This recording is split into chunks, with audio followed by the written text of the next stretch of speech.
Thank you. Okay, we want now to gravitate maybe to other topics and state of devolution. I'm given to understand also the Council of Governors, the chair will be actually giving the status reports. You know, the state of devolution. We can actually drill deeper into it and discuss how far, you know, some of the swings and roundabouts about devolution since the installation of devolution so far.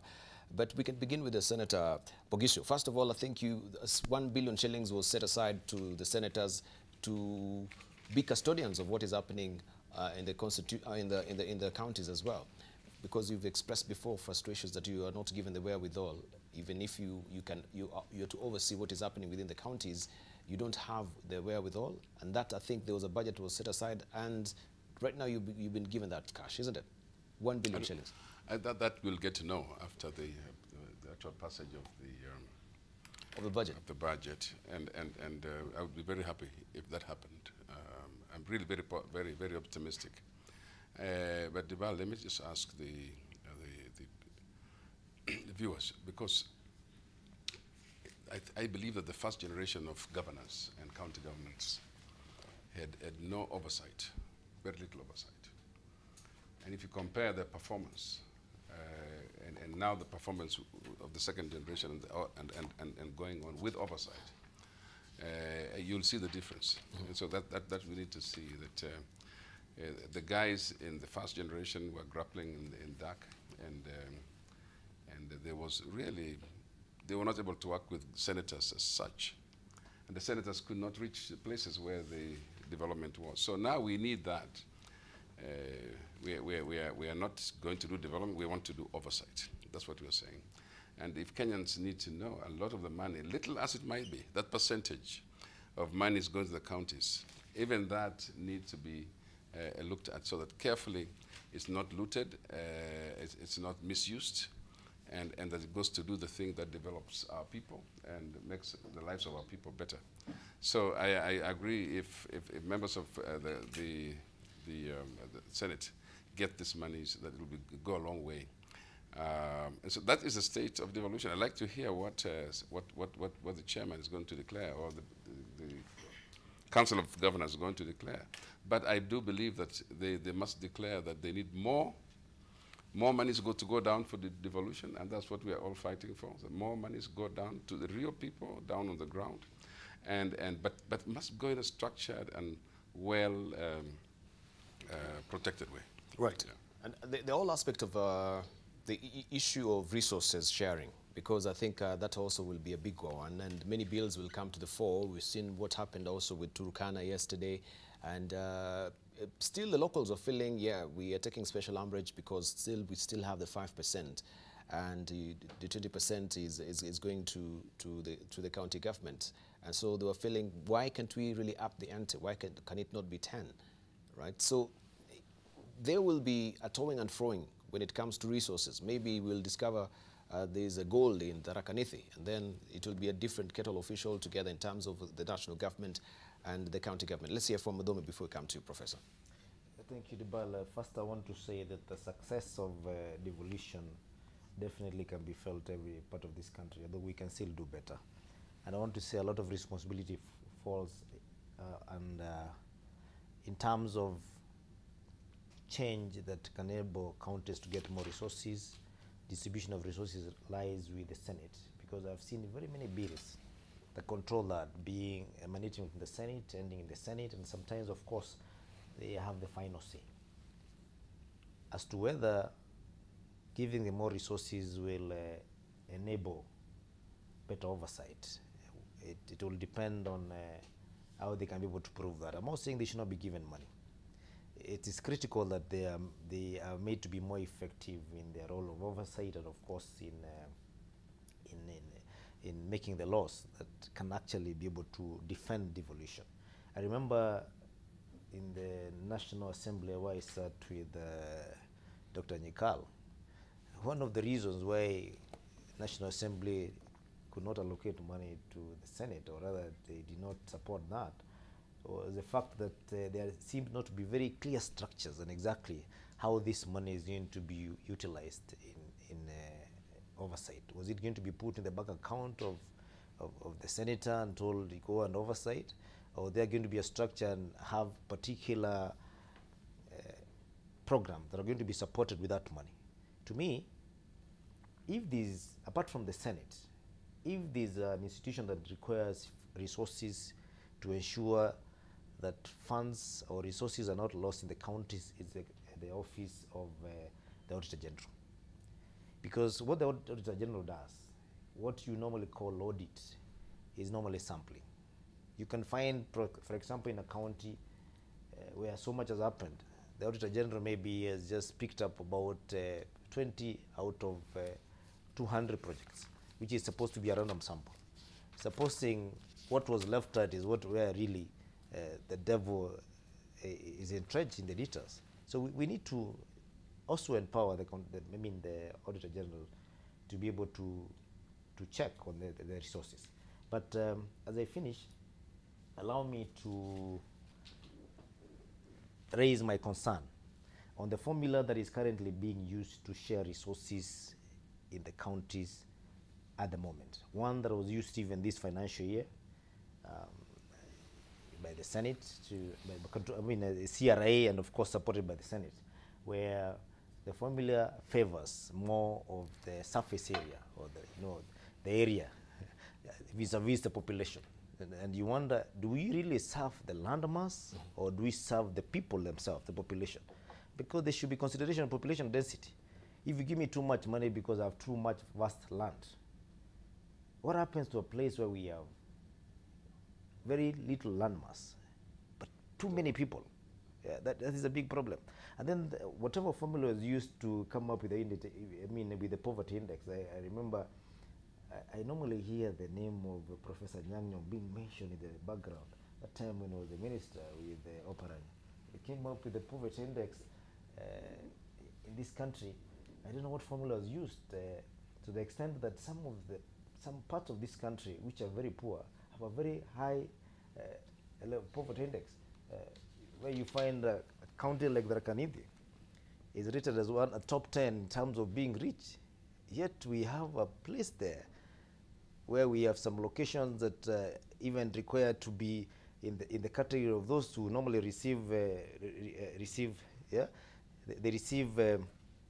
donations to be able to help them survive and to get food. So that also based on the 2009 population census, which is up to date, is contested in some parts of this country. If we have to be fair to this nation, we need to have a new formula that considers the population, that considers the current state of the population, and also the distribution of resources and the population in this area, so that we can have somebody in Mandera, somebody in Wajir, having the same consideration somebody who is in Githunguri and somebody else using Kakamega and some parts of Kisumu. Thank you. Let's hear from Prof. Yes, I actually agree with my friend, the governor of Tharaka Nithi here. But the thing about the poverty index is that where the poverty index adversely affects a county like Tharaka Nithi, it is helped by the equalization fund. Because when we're discussing the equalization fund, we say the equalization fund should be looked at not in terms of just the aspect of the county as a whole, but internally within the county, there are some pockets of poverty or inequality that should be addressed in the equalization fund. So the equalization fund was going to be a quality fund which looks not only at just the allocating to counties in general, but allocating to countries with regard to certain inequalities and even development within those counties. But I think the issue of the poverty index and used to the formula for revenue allocation and even the formula for equalization fund, it must be a continuous discussion. I think what we need to do, and I agree with the governor, the kind of formula used in allocating these funds in the previous 5 years should not necessarily be the one that we use for coming 5 years, because issues must be raised, problems must come up, and we must revise the basis of arriving at these formulas from time to time. It should not be cast in stone, as it were. Because even I have questions about what we did when I was in planning now, with regard to what we are seeing now, that we need to be open-minded and see where to make marekebisho. Having said that, let me say the following. Devolution has achieved a lot. But one of the reasons why we don't allocate enough funds to the counties is because in looking at this allocation of revenue, we don't look seriously at Schedule 4 of the Constitution, where the functions are divided between the counties and the national government. If you look at Schedule 4 of the Constitution, all functions which are basic to the basic needs of the people are given to the counties, except education. But even the counties as ECD, which is the foundation of education, if I count for you the kind of functions that are performed by counties, they are very basic to the development of this nation. Health, water, agriculture, land, environment, culture, youth, and sports, you name them. These are very basic for the development of this country.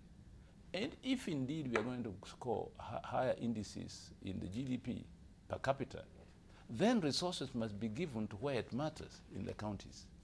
But you find that what is given to defense and foreign affairs compared to their importance to the growing of the GDP is enormously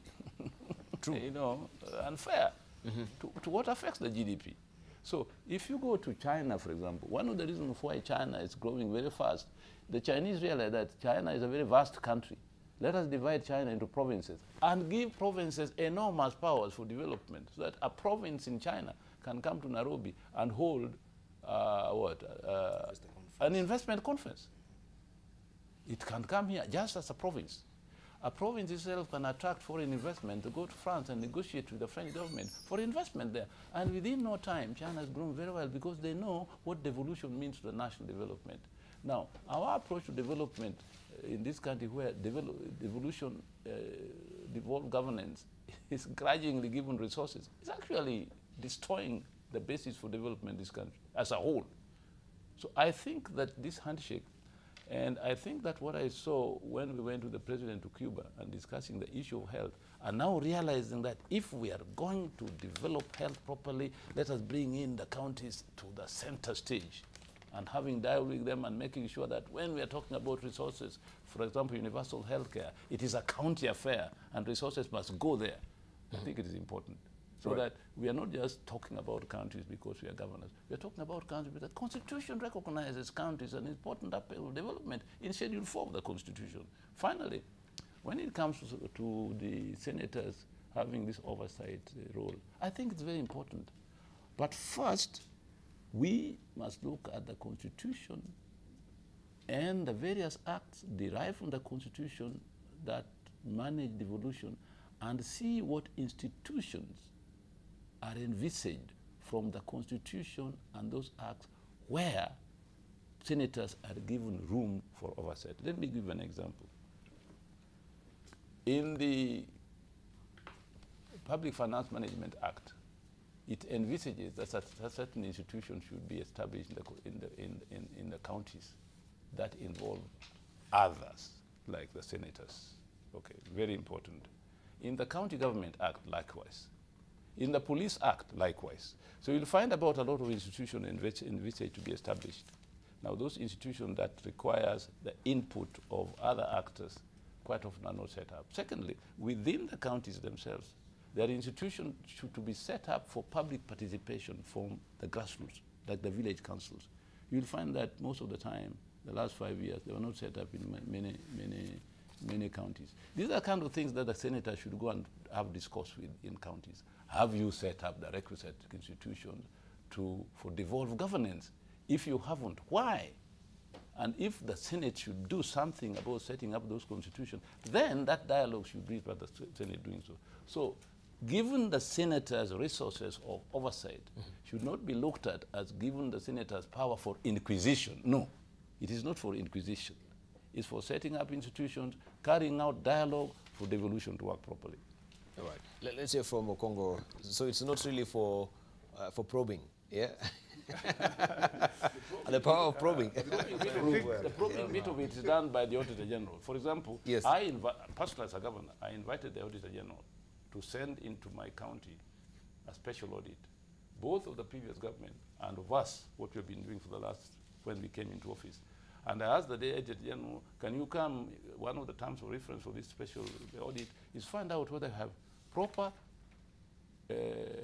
capacity to implement devolution. For example, do we have a proper human resources division? Thank you. Is the audit section working? Thank you. If we have a proper procurement system here, so that you give me a report, then I can improve. Thank you. Let's hear from Senator Okong'o.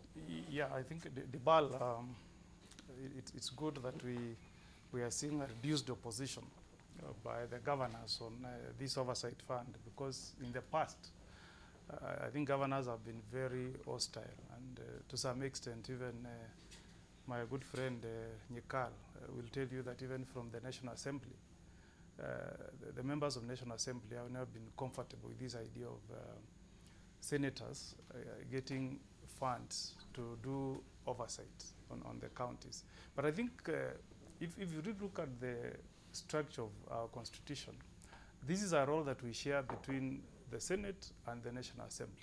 Really, if you read the Constitution, National Assembly was supposed to oversight the expenditure of money by the national government, while the Senate was to oversight expenditure by the counties.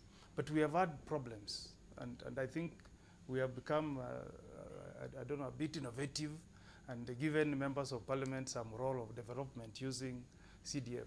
And I think the courts, including the Supreme Court, has made pronouncements on the unconstitutionality of the CDF. So really, we need to appreciate that in enacting this constitution, we wanted to give role of development to two entities. One, national government. Two, the county governments. And our role as National Assembly and the Senate should be oversight. So I must laud, the agreement between the Senate and the Treasury in giving senators that $1 billion fund that will enable us to undertake our constitutional mandate more effectively. Now, going back to the state of devolution, of course, devolution is the best thing that ever happened in the 2010 Constitution. But Debarl, let's agree that there are so many challenges facing devolution. And here I want to, share my sympathy with the governors, because the disbursement of money from the national government to the county government has never been streamlined. In fact, I was reading, I think yesterday's paper, that a number of people who do business with counties are at the mercy of auctioneers. Yeah. I mean, how do you build confidence in attracting people who can do business with counties if you can't pay?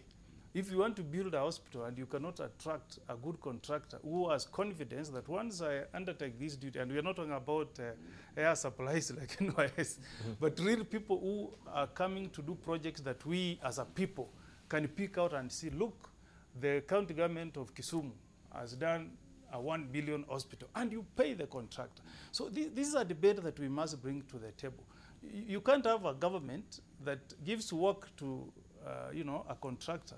He does the work, 2-3 years down the line, you don't pay them. And who has money to invest from his pocket, like $500 million, to undertake a project? These guys go to banks, they borrow, in the hope that once they do their work, the county government will pay. So really, if we want to be fair to ourselves, we must have a serious debate on how money is disbursed from the national governments to the county governments. And then number two, yes, Debarl, tied to that is also the push for us to hold our governors accountable. And we should separate the two.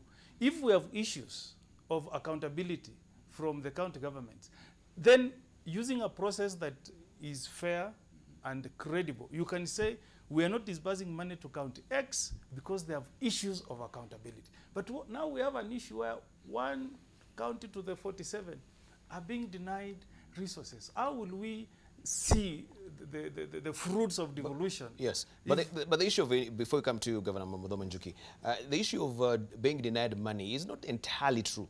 right? Because we've had incidences where also the Cabinet Secretary, Treasury, saying that all these monies that have been reverted back to Treasury, right? Back to Treasury because they've not been accounted for. And they've had incidences where governors also, where governors also are stashing away money in banks. They're not paying suppliers, yet money has been disbursed for this money to accrue interest that goes directly to the pockets of the governors. Isn't that true? Debarl, that would be a serious integrity issue. But finally, I think what I wanted to say... But there has been a case like that. Yes, and I think also we had Kimani Ichung'wah actually coming up with a bill to try and curtail that, that incidents where, yes, we have governors, they have all this allocation of monies, but it is being just stashed away in banks where they can accrue interest, which goes directly. This is a sort of creative accounting of stealing in a way. There we can say you've not really stolen any money, but you've taken Wananchi's money, you've stashed them in the bank, it has accrued interest, and it's gone directly to your pocket. I don't know, that must be a very courageous governor, because that clearly... Not with the current crop of governors, but the others... but I think the other issue... Let's hear from... The final issue I wanted to just raise very quickly is the debate about how we share, revenue to the counties. After these first 5 years, you will be surprised that in the current financial year, we have picked about 33 counties that are going to benefit from the equalization fund. And I tell you, I can't really figure out how Thank you. We arrived at these 33 counties. Let me give you an example. Kericho County, with all those tea estates, is getting equalization fund, while their neighbor Nyamira is not getting the equalization fund. So I think there is also there's a major problem on how we arrive at this criteria that these are the 33 counties that are going to benefit from equalization funds. Thank you. And these others are going to be left out. All right, let's hear from Governor Muthomi Njuki. Kericho County is getting equalization fund while the peasants and those herders in Tharaka Nithi are deemed to be very rich, which is a problem with the formula. But Debarl, allow me, I want to be very specific on the issue of the unpaid bills for the contractors. And I want to appeal to governors, and I will start with the one on my left, my colleague, that we have a duty and a responsibility as a new crop of governors, and even the ones who have come back, to restore the confidence of contractors or people who want to do business with the counties. Less we in future will attract very mediocre contractors or people who want to do business with the counties. Because sometimes you even have, you float tenders and they attract no bids because people are worried, especially if it's a contract that attracts a lot of money. You find that people are not interested. And why? It's because of what has been brought up by the senator. One of the big reasons why we have unpaid bills is governors who are ambitious. The issue of pending bills, where you give contract but anticipating resources will come in, but you do not have the funding, because you cannot commit money that you do not have. So the issue of pending bills came as a result of the projection of what, as a country, you think you're going to raise in revenue. Then you are unable to enforce the collection of that revenue. But in the meantime, when you are doing the budget, you include your projection for the revenue that you anticipate. So let's say, for example, you anticipate I'm going to collect 120 million. Then come the end of the financial year, you've only collected 60. You had already committed the difference of the 68 million, and you've given somebody work who is waiting to be paid. Where do you pay them?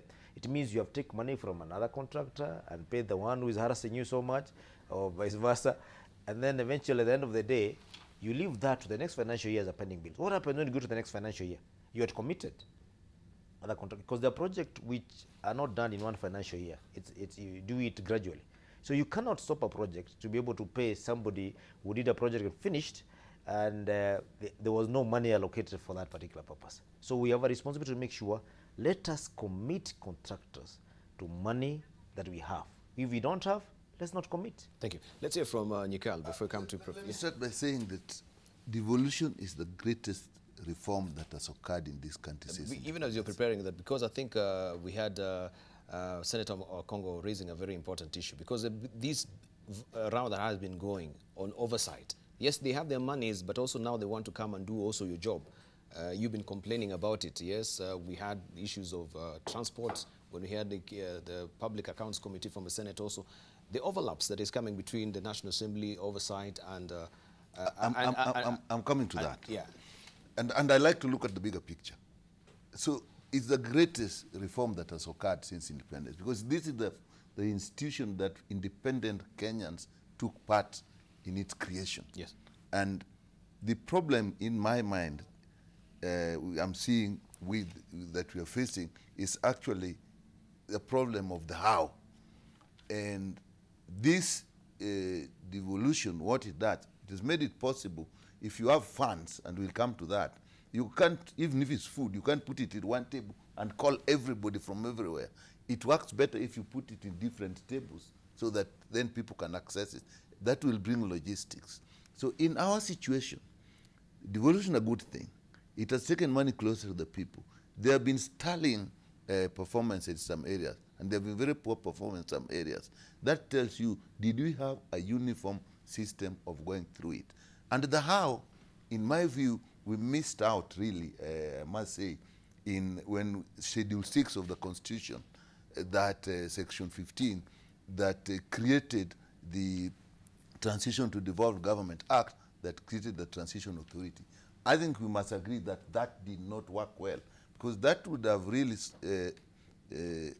provided the systems that we are all asking. If you have listened to all of us, we are asking the systems, how money is distributed, how oversight is done, how the counties really must be supported by the national government at the beginning.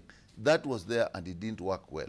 Now when the period in 3 years elapsed, having not done its work, then it was taken over by the Intergovernmental Relations Technical Committee. We must again agree that we have not felt this very well. And what has therefore resulted in my view, that has brought a lot of issue, the relationship between the national government and the county government didn't have very clear guidelines on how they relate, because that how didn't work. And therefore it has been adversarial. And now, in my view, it is changing. And my colleagues may agree, I can actually even attribute it to the handshake. I just attended the Madaraka celebrations with my governor in Kisumu, and I must say the relationship that I saw between the county commissioner and the governor himself and all the officers there, whether they are county or national government, is the one that we need, so that the divisions, the Schedule 4, which is what the county government does and the national government will do, can actually only be implemented in a harmonious relationship because of these overlaps. Where you have had a situation where the national government looked overbearing when they're implementing their function of policy and standards, which we must agree there will be policy and standards that affect all counties, that things are done the same. But if the national government makes it like a father figure that is going to wield the big wand and say you must do this, obviously the county governments will resist. And so their policies and standards will not be enforced. And therefore you see one county is doing very well in an area and other counties are not doing well, because that guiding line is not there. So you look at that, and then on the part of the governors, if there is a good harmony, then harmonious relationship, then you will find that there is flexibility. When the national government is coming and say, this area, we need to do this, if the systems were set according to this policy and this standard, they feel comfortable that they're being supported, not like somebody is coming with a big hand, so a big wand. That is an area that we, in this harmonious situation, we must really look at and say, how do we enforce policy without looking like we are overbearing on the county government? It's very, very, very important. And so all the complaints you are hearing is because those systems were not put in place. Let me take one example of the budget. We are talking of the money that is going to the counties. And to me, having been in parliament, what I've seen is how the money is divided. Really, we do not have details that will help in the division. the only guidance we have is what the CRA, Commission of Revenue Allocation, gives, and the minimum 15%. And beyond that, there is really no guidelines. Yeah, so when we go to the budget policy statement that comes to the National Assembly, and it is from that the division of the revenue into two, national and county, will come, you find that what comes before the National Assembly has a lot of details of what the national government needs in every sector. But there is almost nothing on what the county governments need. So the only thing you fall for, a minimum of 15%, according to the latest audited report. So we have moved forward. Do the audit quickly so that we use the most current audited reports. And what is CRA saying? My view has been, on that one, there should be a process that all counties actually bring out their needs. So we do not have the issue of looking at land. Thank you. And against the people. No, let me just finish. Yeah, we need to take a short break. Maybe. Okay, I'll just finish this. So when that were to come before the National Assembly, we also come from those counties in the National Assembly. So we need to know Kisumu needs this, and why are we doing this? We don't have that. And then what happens? When then that goes to the Senate, obviously there's going to be a difference, because that data was not there. We are giving something we did on just what we think. Thank you. I'm giving a solution to that one.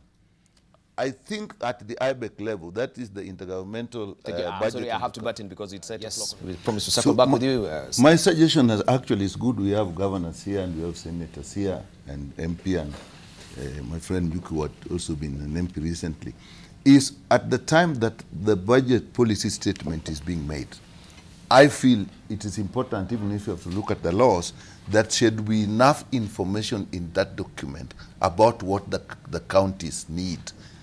It doesn't have to be in details, but even in the various sectors of what they need, so that when the money is divided into two, we know what the county will need. Because now all we are going about is 15% and the CRA recommendation.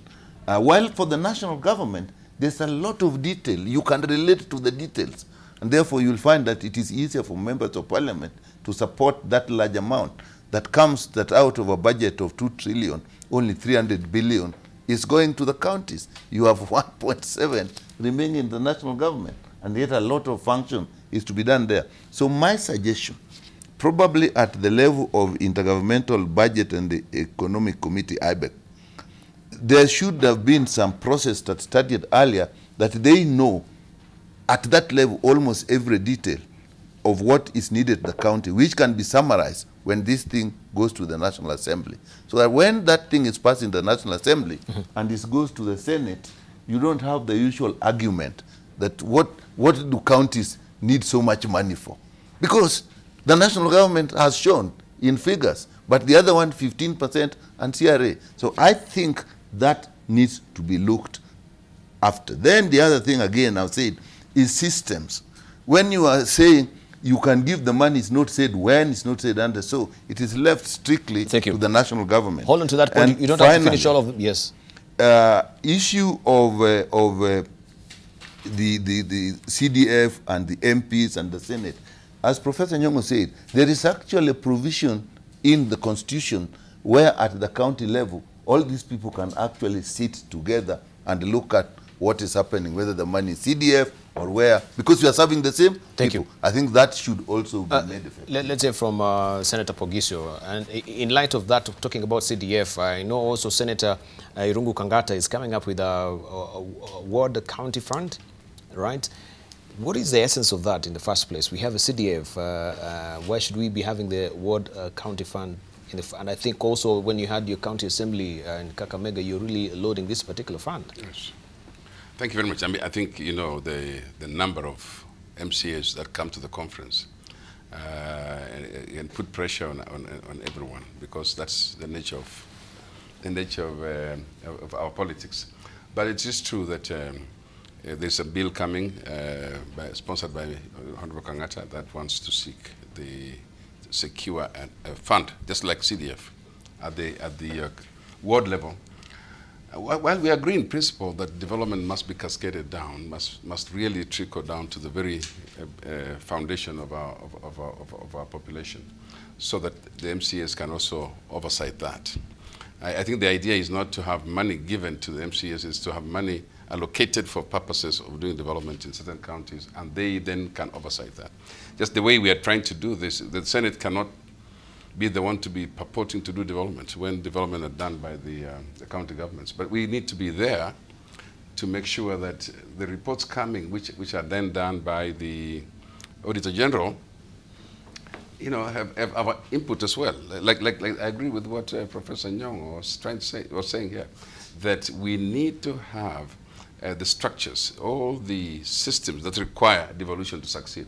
And I think that's why the Senate is there as a mechanism for protecting the counties, for enhancing the counties, to make sure they're going in the right direction. That really should be. So having oversight money doesn't mean that we're going there to investigate what's going on, but it's really to be able to see whether the structures and support that the county governments require for devolution to take place as promised. That's what we are going to do, and I hope that people don't look at this as though it's CDF. It's not CDF money. There's a big difference between this money, which is oversight, and CDF. CDF has got a development component.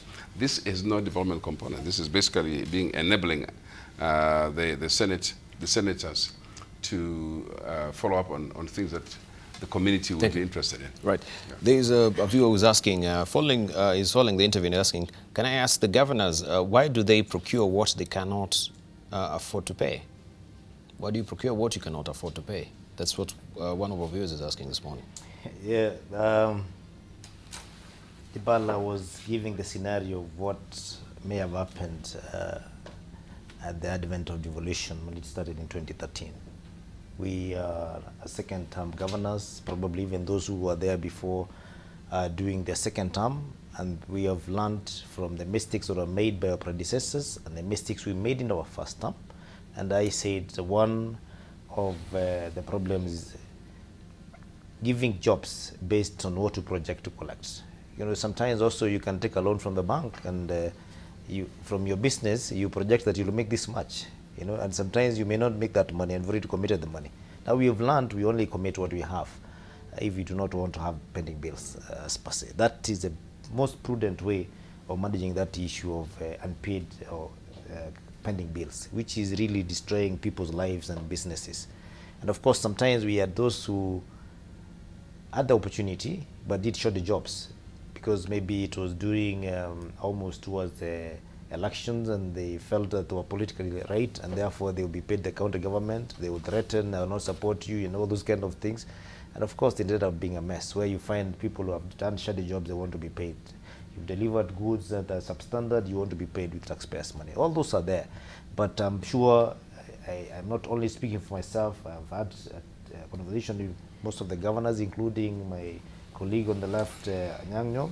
This time things are going to be different, because it's only a fool who can make the same mistake over and over again and not learn from the mistake made by others who failed as per se. Right. Having said that, allow me to say this on this issue of corruption, because there's been so much talk about it, Debarl, and I want to say this. I don't mind if I am apprehended by a few or hated by one or two, but allow me to just speak my position based on what I have seen as happened in other places. I'm sure all of us are familiar with the Malaysian Prime Minister, Mahathir Mohamad, the one who has come back to Malaysia and decided he needs to have another opportunity to be able to make right of what he may not have done during his time in the past. And you know, during the first 5 days of his time in office, he recovered 50 billion of corrupt money after only 5 days of being elected. In that 5 days, those 5 days, he sacked 9 ministers.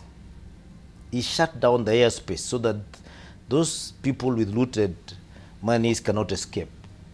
He arrested 144 businessmen who had been involved in corrupt deals. You see, the way we are saying here, we call it the greeters and all that. 144 of them. He arrested 50 judges because who were involved in corruption cases. He had 200 policemen or cops arrested And during that time, he did something very good. He brought down, he did a tax reduction for the common mwananchi. Debarl, Goldenberg was there just when I think we were having the change towards, I think, 2002. Tell me today, would you remember as being in committee because of Goldenberg? After that, agro-leasing came. Tell me, would you remember today being behind bars because of agro-leasing? Because they're out there. In fact, they're telling us the files are missing. Initially, after that, we had the chicken gates, which was really politicized in parliament. Tell me one person who is in jail because of chicken gates. Then came NYS season 1. Then we had a very dramatic arrest and all that. Tell me one person in committee or any other prison in Kenya because of NYS 1. Now, we have NYS 2, and we are speaking in one voice, the handshake, and we are saying that no stone will be left unturned. People are watching. And what happened, most of these people, we see them today in high places, in positions that have been elected, because they still have the money. We need to have Mahatma Mohammed, who will say enough is enough, and let's have this thing being a reality in terms of, let us face it head on. Let's see a few of us. If it is Njuki, let me be put in prison, my friend, so that the rest of the Kenya can learn from my mistakes. Although I want to comment judiciary, because for the first time I have seen in the case of the cemetery scandal of Nairobi, that we have a very senior two people who are behind bars who have been locked up because they were found capable in the cemetery. But this is a small fish compared to what we have in all those other cases. Unless we do that, the rest is just going to remain just a PR talk. Yeah, we need to know who was then. Completely. But let's, regarding the counties, yes, I will give you a practical example, my experience. Yes, you come in, you find from prima facie evidence, you find you have 3.5 billion shillings worth of pending bills. I set up a task force within to verify. The task was so big that they themselves told me that the evidence we are giving to you is not sufficient because we don't have the capacity to really analyze this thing. So I had to call in the Auditor General to send in a team. And the Auditor General, the team did a very good job. And they are just about to give me a report. But preliminary report shows that out of those 3.5 billion shillings pending bills, only about $500 million can be paid because this is clear pending bill. The others, there are all kinds of questions. Okay, so that means that many reasons can be given for those pending bills. One is you contract for what you don't have money for. That's one position. The other one, you contract. You know you don't have money, but there's nothing being done because the money is being given political purposes. It's called what, paying for air or something like that.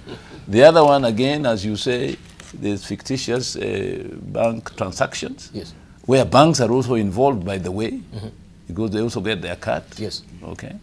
Then there's money that is paid for people who should be doing these investigations, you know. So what I'm seeing is that it is a mammoth task that we have to clear corruption in our counties. But first thing that must be done, which was not there, systems were not working. Okay?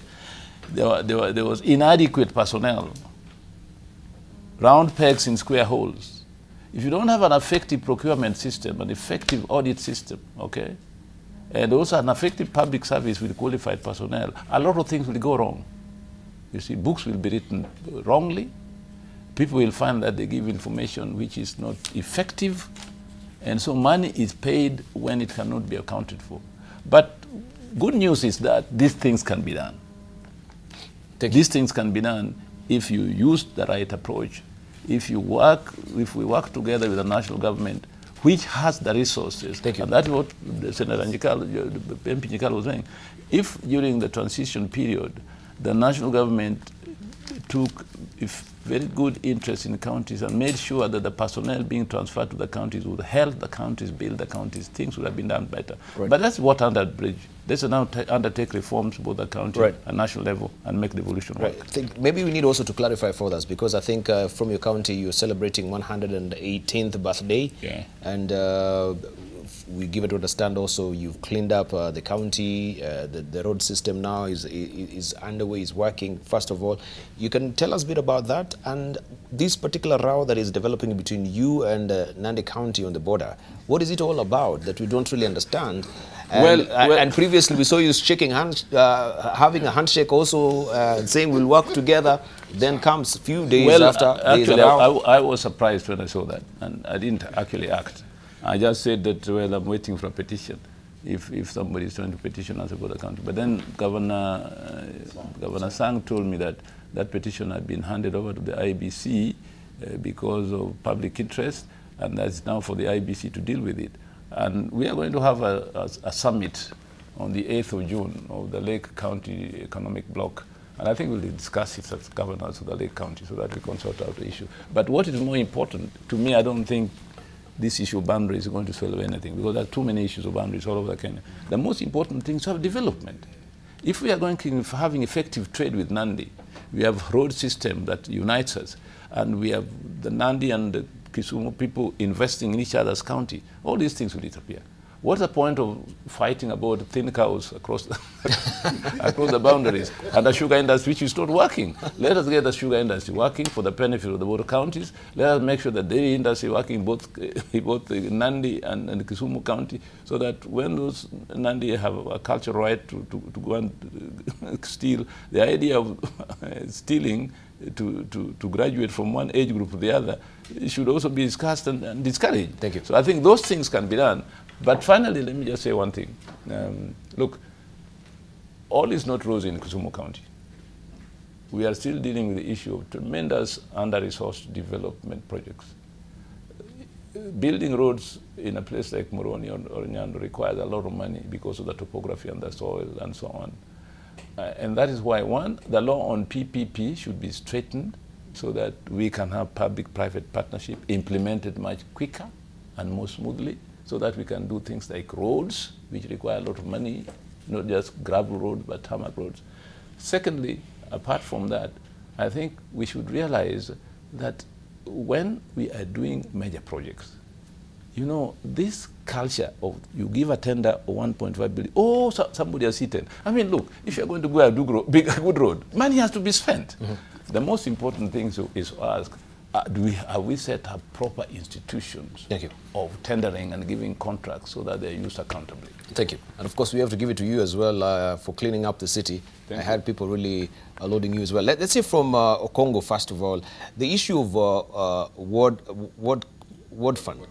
Yeah, ward fund that is being put here in place. How can we be having faith as Kenyans on this fund if we know the manner in which this particular daily was reading about the MCAs, they're spending that cannot be accounted for, the benchmarking they've been doing, the foreign trips. Then we want another fund for the wards, and they oversee this particular fund. Mm-hmm. What will be your position? What will be your oversight over the funds themselves? You are prudent. I mean, Debarl, maybe because I'm a lawyer, I have a lot of faith, and every answer to each of your questions is back to this constitution. Mm-hmm. I think if we want to develop this country, let's begin by respecting the spirit and the intention of this constitution. Because if you read Article 185, which sets out the role of the county assembly, the county assemblies are supposed to oversight and question the expenditure of resources that go to the counties by the governor and the county executive. Now, if you give them the role, again, of spending money for development, you are going against the spirit and the intention of this constitution. And if we continue doing this, we will be mutilating the spirit of this constitution. The constitution. You know, because... Irungu Kangata should know better than, right? He should be all the wiser as far as the constitution is concerned. He's a lawyer himself. I mean, why should he be coming up with this? Luckily, Debarl, I think the bill is pending before the Senate, and I trust that there will be a lot of wisdom from senators when we finally debate and enact that bill. But I want to tell you that we have had serious problem because of making decisions for political expediency. Let me give you an example. Look at issues of bursaries. You go to the county government, county governments are supposed to give bursaries. Now, you move to the member of parliament, he's giving bursaries. Now, you want to move to the MCA, he wants to give bursaries. To give bursaries at the same time. And there's no data. You don't know who is benefiting from the governor, who is benefiting from the MP, who is benefiting from the MCA. We're just, I mean, we're opening avenues of corruption, and we need to be sincere. I don't know whether we need to have a sitting as leaders and say, let's put aside our selfish personal interests and put the interest of this country first. And elect, if you want to go and manage resources and do developments, go and be a governor. Go and be a member of the executive committee. If you want to do oversight and legislation, be a senator, be an MCA, be a member of parliament. That's the only way we can develop this country.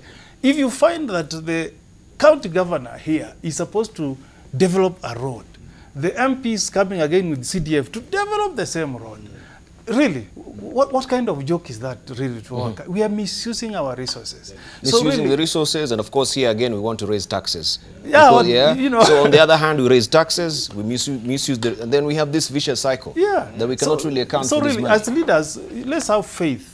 This document called the Constitution that we enacted in 2010, let's accept that this Constitution gives different entities roles, which are clearly enumerated in this Constitution. If we accept that, Debarl, we'll have brought good management to our resources. All right. And we will... Let me just support Yes. the senator.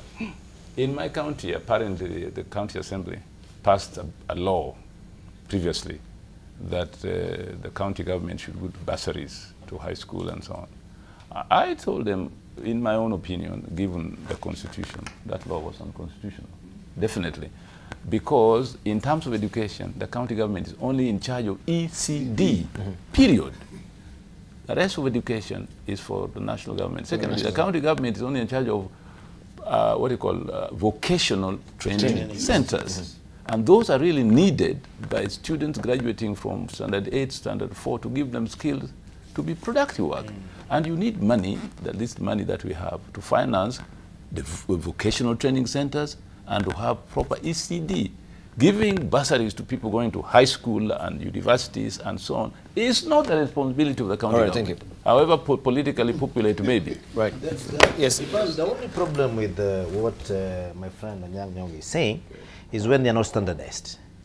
When he puts his foot down and says in Kisumu, no bursaries for secondary school. Then in the neighboring counties, they are probably students who come from that neighboring counties and their schooling is in their own county, and that they are sent a list of those who have been paid for fee by the other county. It becomes a problem to him. So the people who do oversight, the senators and Poghisio, the Auditor General, yes, they should make sure that we standardize so that we speak in one language. Okay. Yeah, just to say that on the resource that's going to go to the senators, that it's not just given as monies without regulation. Regulations actually have had to be passed first. So there are rules about it so that people don't think it's just money which is going to be given to an account. The regulations have been published about that so that those don't just get wasted as well. On the equalization fund, the new formula, it's a new formula, and I think we should all look at that new formula. There's a new formula which then targets sublocations, down in sublocations. Yeah. And that's, so you'll see that sublocations are going to get development right down to the sublocation. That's what it's Which flies in the face of this particular ward fund as well. Yeah. If you have that new regulation, we don't need then the ward. Yeah, thank you. In any case, if you are going to do development in the county, as a county government, where are you going to do it? In wards. In the wards. Yes. So why ward funds coming for what? If somebody wants a ward fund, give it to me, and I will develop the wards. All right. Let me just say a final thing. So we hope. Senator Poghisio has been a bit, pussyfooting around the whole issue of the ward fund. Because maybe Kangata is on your side, of course. Not at all, not at all. In fact, because the reason I'm not debating it now, because it's already, it's not through that we are still on the floor of the House. Okay. And so we don't want to anticipate debate. That's the only reason. Fantastic. Well, you're right. You can't anticipate the debate. Yeah, okay. But still, as we're winding up, looking at page 17 of the Daily Nation today, there's a peer-to-peer learning. This is actually on page 17, if you may just pick it from touch for viewers to see. Governors, you're heading to Makueni. And Kibwana will be hosting you for public input conference. Yeah? People are asking, this is another benchmarking that the governors are doing. Why do we need a benchmarking in Makueni in the first place? This has been the debate. And why? Because you're calling it a peer-to-peer learning. What are we learning? Because what Kibwana has as a strategy is diametrically different from what Governor Muthomi Njuki you do have and Governor Anyang Nyong'o you do have on your strategy and your manifesto to deliver. Right? So if it's universal healthcare, I think there was a conference there before. Why do we need this conference now? Well, Debarl, first and foremost, I am learning of the conference for the first time. You're learning of it for the first time? I hope it's... also, Prof, you're learning it for the first time? About this particular conference? Well, I heard about it, okay. So who organizes? Is it from the Council of Governors? Because we just came from the Council of Governors, we had a devolution conference. No. Let's not... mix issues. We are going to have a Council of Governors meeting today. Yes. Okay. So we will sort out these issues. But let me talk about the spirit of the conference. If Governor Kibwana is inviting us to discuss and compare notes what we are doing about, for example, public participation, by the way, which is a very cardinal principle in the Constitution and the County Government Act. What are our experiences about public participation? How are they organized? How do we get? How do you process what the public says into the county integrated development plan, for example? Or when you take the budget for public participation, should the county government and the county assembly go together so that you don't do two things and exhaust the people? Because in any case, the information you need from the people will go both to the county assembly and the county government. So those issues, I think, if we can sit down and see what Governor Kibwana has done for the last 5 years, it's worth discussing. I mean, I don't think we can just say we're wasting public money. No, I think it's worth discussing. If they were not, they're not, because when you go to the devolution conference, that's a different matter altogether, because a whole range of things and showcasing range of things is there at the devolution conference. All right. Allow me to say, Debarl, on that, we'll come to if there was anything that we could learn from Kibwana's county, it's a very unique county, because it's that county that the governor stood his guard. He said that he will not implement what was not prudent from the pressure for MCAs. And out of all MCAs, I think only one came back. And that county, they personally asked for it to be dissolved. And now they are doing much better than probably most of the counties. It is prudent to go and benchmark. It is also prudent to go and benchmark with another county that does very badly, so that you can know how badly they do. so that you don't do the same things that they, you don't do the same thing they do. And bottom line, it is much cheaper than going to Malaysia, going to Singapore, and go to other places. So Kenya should be uploading the idea, borrowing it locally. Because you're doing it locally. Okay. Yes. Right. Mine is systems. That really the national government, which has the capacity and even now still retains a lot of money, must support the county to develop this system. You see, Professor Nyong'o said he tried to put a task force, but then he realized there's a national institution that has the capacity to do it. So what I am still saying, intergovernmental relations technical secretariat or steering committee working with the Council of Governors should bring all these issues. This system should work so that we develop systems everywhere. Even what we are discussing now, and the governors are getting surprised, that is something that should have gone before them, and they should have a rough idea at that level with technical people feeding them all the time on what is happening, so that by the time they are going to Makueni, they have a pretty good idea what they are going to see, not that they are surprised. Systems. So it seems there's not a seamless flowing good communication within the system as well. You're surprised by what we are having there at the Daily. But as we're winding up, let's just hear how you supportive of what the president said regarding now vetting the procurement officers and accounting officers, because we know also within the county government, the procurement also system is wrought with some, even as you mentioned, unqualified professionals, you know, having round squares or round pegs in square holes. The other way around. Yeah, so the mismatch that we're having in terms of you know, skill set. I think Debarl, it takes time to transform systems. But also, if you're transforming systems, you must know what you want to put in place. Knowledge. You know, you really must know what you want to put in place. That's why the Kenya School of Government is there, for people like us to sit together with the national government and ask the question, if I'm going to put in place a good and effective procurement system in my county, what do I need to do? I mean, if you need that information, that you can get it. So you put up systems based on tested knowledge and experience. You see what I mean? Not imagined from nowhere, because there are already working systems for procurement and audit, and you can get people from outside to come and help you. And that is where, that actually is something that enshrined the Intergovernmental Relations Act. You can request the national government to support you and finance you in system development, because there's not much resources in the country to do so, and that has not happened. But finally, regarding what the president is doing, definitely I support it, but let him learn something from the Moi government. When Moi wanted to deal with corruption, he hired a special firm to come and do lie detection tests on Kenyan civil servants, so that you can smoke out those who have been involved in corrupt practices or practices that undermine good governance. This institution did its work. After some time, they say, an African is very difficult to tell whether he's lying or not.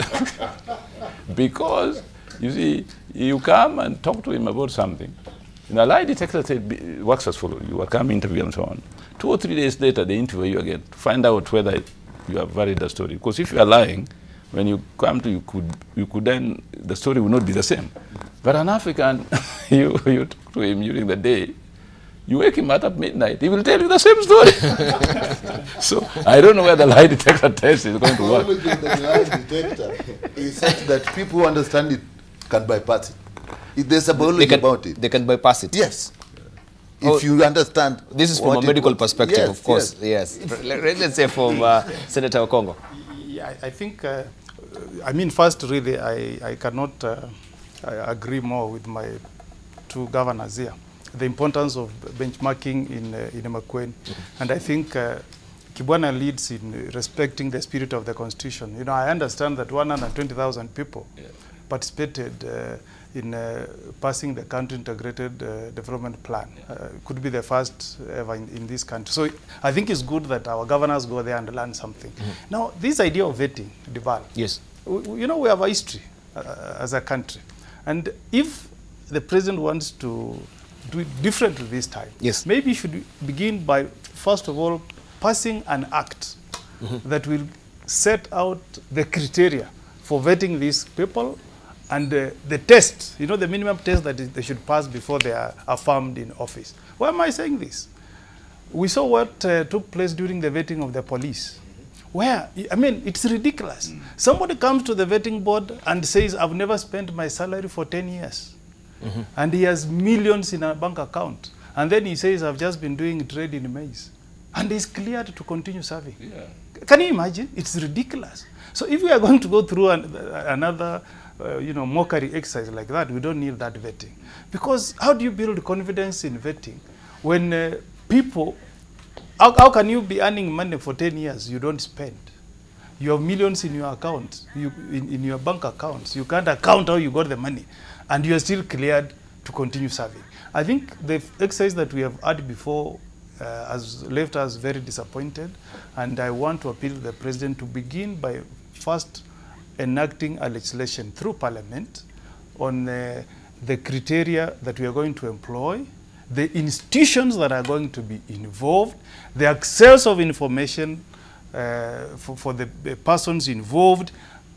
If we set out that objective criteria, then I support the vetting, and it will create a difference. Remember in 2003, I think when the coalition, was it coalition? No, that was the NAC government. That was the NAC government. You know, The procurement officers were told you have two options. If you have unexplained wealth, we give you an option to resign and go. Or we take you through vetting and we take away what you have acquired illegally. And I'm told over 50% of the procurement officers resigned and went home.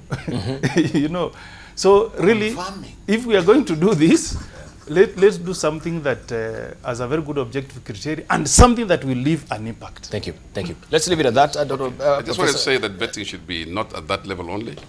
I think that we should see vetting at the levels of ministers and so on, cabinet, and also, you know, these friends of ours in the counties. And the governors as well. Yes, yeah. So that we can actually understand Thank this you. whole thing. And on the lie detector test, I hope it's adopted to the African mind. It can be adopted also, because it can be designed for us. All right.